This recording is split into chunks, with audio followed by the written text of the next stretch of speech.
खमंग मस्त अशी भाजणी, थालीपीठ आणि त्याच्याबरोबर लोणी। तुम्हाला हवं तर दही किंवा साजूक तुपाबरोबर पण सर्व करू शकता, पण थालीपीठ आणि लोणी अप्रतिम लागतं। खमंग खुसखुशीत थालीपीठ आणि त्याच्यावर लोण्याचा गोळा खूप जणांचा ऑल टाइम फेवरेट असतो, मग ऋतू कुठलाही असो।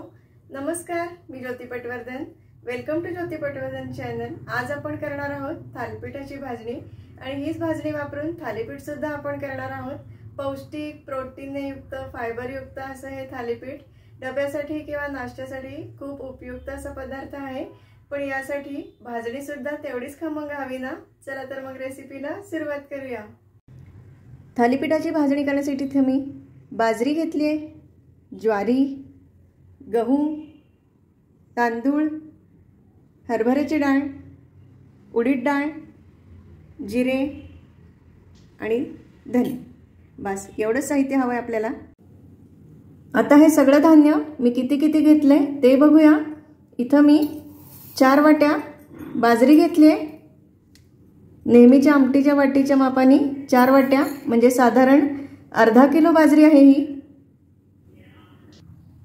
2 वाट्या ज्वारी घेतली आहे मी, ज्या वाटीने बाजरी मोजली त्याच वाटीने 2 वाट्या मी ज्वारी घेतली।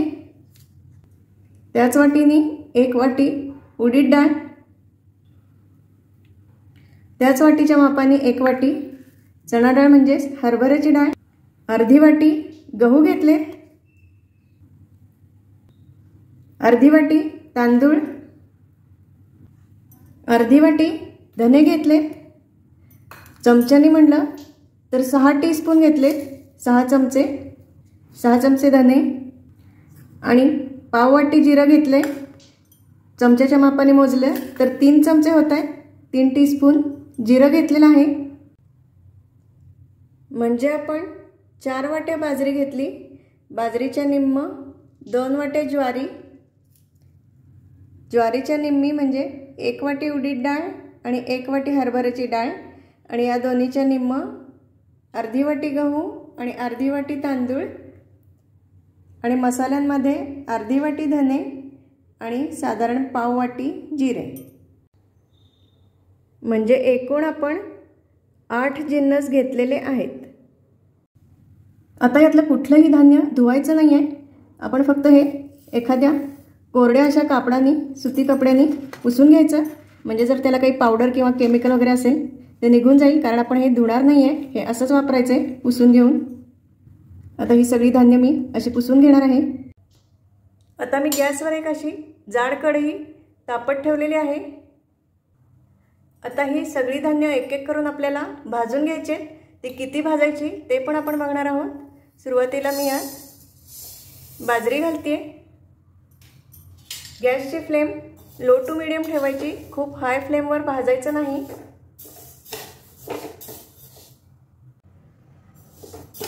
धान्य खूप हाय फ्लेमवर भाजलं तर ते फक्त वरून पटकन लाल होईल, आतपर्यंत भाजलं जाणार नाही। त्यामुळं गॅसची फ्लेम लो टू मीडियम किंवा ॲडजस्ट करतच भाजायचं। साधारण एक 14 ते 15 मिनिटं हे मी भाजून घेतलं। हे आता चटचटायला पण लागलेलं आहे, याचा रंग पण बदलला आहे, तुम्ही बघू शकताय, थोडासा लालसर दिसतोय, याचा छान भाजल्याचा वास पण येतोय। आता आपण हे काढून घेऊया आणि याच्यात आता ज्वारी घालूया। साधारण एक 7-8 मिनिटं ही ज्वारी भाजून घेतली, तुम्ही बघू शकताय लालसर झालेली आहे ती, ही पण आता काढून घेतोय। उडीद डाळ घालतोय आता यात, ती पण आपल्याला लालसर होईपर्यंत भाजून घ्यायचे। साधारण एक 4-5 मिनिटं ही उडीद डाळ आपण भाजून घेतली, तुम्ही बघू शकताय लालसर दिसते ती, ही पण आता काढून घेऊया। हरभऱ्याची डाळ भाजून घेऊया। हरभऱ्याची डाळ पण भाजून झालेली आहे, साधारण एक 5-6 मिनिटं भाजून घेतली, तुम्ही बघू शकताय मधून मधून अशी लालसर दिसते, काढून घेऊया। गहू भाजून घेतोय, गहू पण भाजून झालेला आहे, एक 2-3 मिनिटं परतून घेतला, तुम्ही बघू शकताय त्याच्या अशा लाया होतात, ते उडतंय. आता आपण काढून घेऊया. आता आपण तांदूळ भाजून घेऊया. तांदूळ खूप जास्त भाजायचा नाही.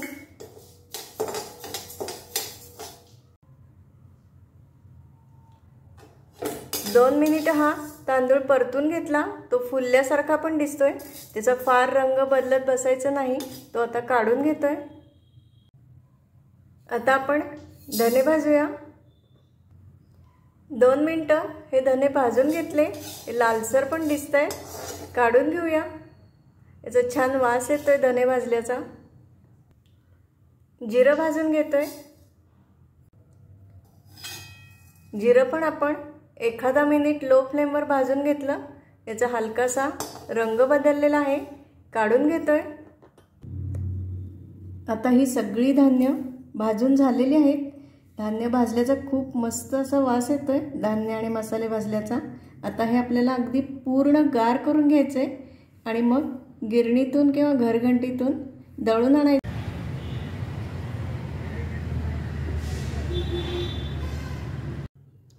गिरणीतून मी ही भाजणी दळून आणलेली आहे. थोडीशी अशी जाडसर अशी ही दळून आणलेली आहे भाजणी. तुम्ही बघू शकताय.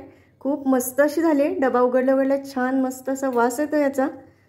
भाजणी खूप छान झाली आहे. मी जेवढं प्रमाण वापरलं त्या प्रमाणात 1 किलोची भाजणी तयार झालेली आहे. घट्ट झाकणाच्या डब्यात ठेवून तुम्ही ही भाजणी 2-3 महिने छान साठवून ठेवू शकता. 2-3 महिने टिकू शकते ही. धान्याचं जे प्रमाण मी इथं वापरलं आहे त्या प्रमाणात तुम्ही थोडंफार कमी जास्त करू शकता. भाजणी आता तयार आहे. हीच भाजणी वापरून आता आपण थालीपीठ करतोय. पण आत्तापर्यंतचा जर व्हिडिओ तुम्हाला आवडला असेल तर एक लाईक जरूर करू शकता. आता ही जी भाजणी दळून आणलेली त्यापासूनच आपण थालीपीठ करूया. त्यासाठी मी इथं 2 वाट्या ही भाजणी घेते. त्यात थोडासा हिंग घालूया. थोडीशी हळद, लाल तिखट घालतोय. गोडा मसाला घालूया.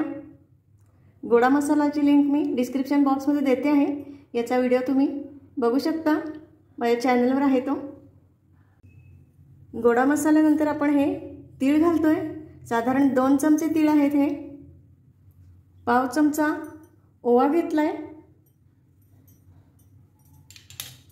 तो असा हातावर थोडासा चोळून यात घालूया. बारीक चिरलेली कोथिंबीर घालतीये. आणि आता बारीक चिरलेला कांदा घालूया. कांदा ऑप्शनल आहे, पण कांदा घातला तर थालीपीठ खूप छान लागतं. पण चातुर्मासात वगैरे कांदा नसाल खात, नाही घातला तरी चालेल. आता हे एकदा मिक्स करूया. यात आता तेल घालतोय. 4 चमचे तेल घालणार आहे मी. 4 टीस्पून.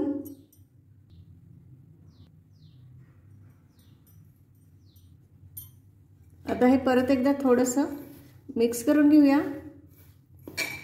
तुम्हाला हवं तर तुम्ही याच्यात वेगवेगळ्या भाज्यासुद्धा घालू शकता. गाजर किसून घालू शकता, कोबी किसून घालू शकता, किंवा लाल भोपळा किसून घालू शकता, कांद्याची पात चिरून घालू शकता. आता याच्यात लागेल तसं थोडं थोडं पाणी घालून हे पीठ चांगलं असं भिजवून घेऊया. याच्यात चवीनुसार मीठ घालूया. मगाशी मी सांगायचं राहिलं, माझ्याकडून घालायचं राहिलं. चवीनुसार मीठ घालूया.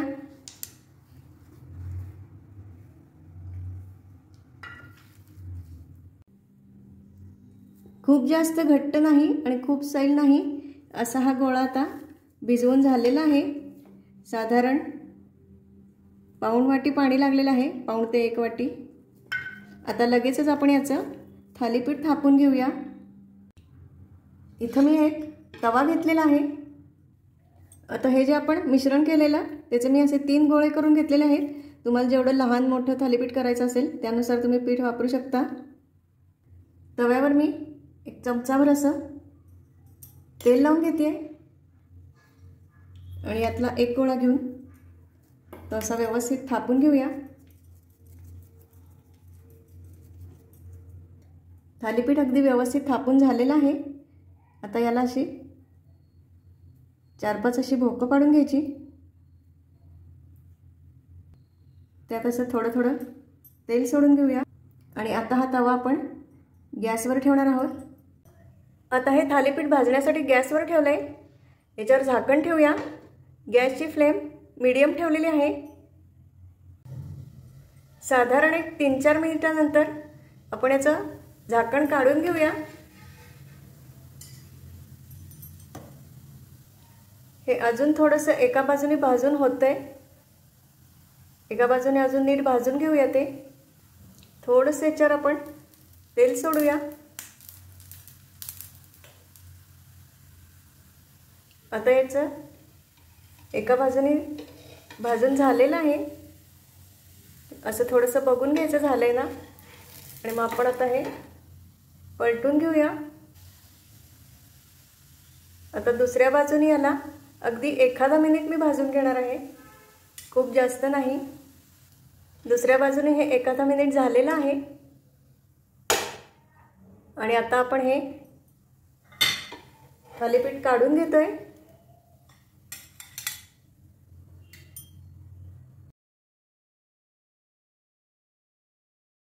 आय होप की तुम्हाला हा व्हिडिओ आवडला असेल। धन्यवाद।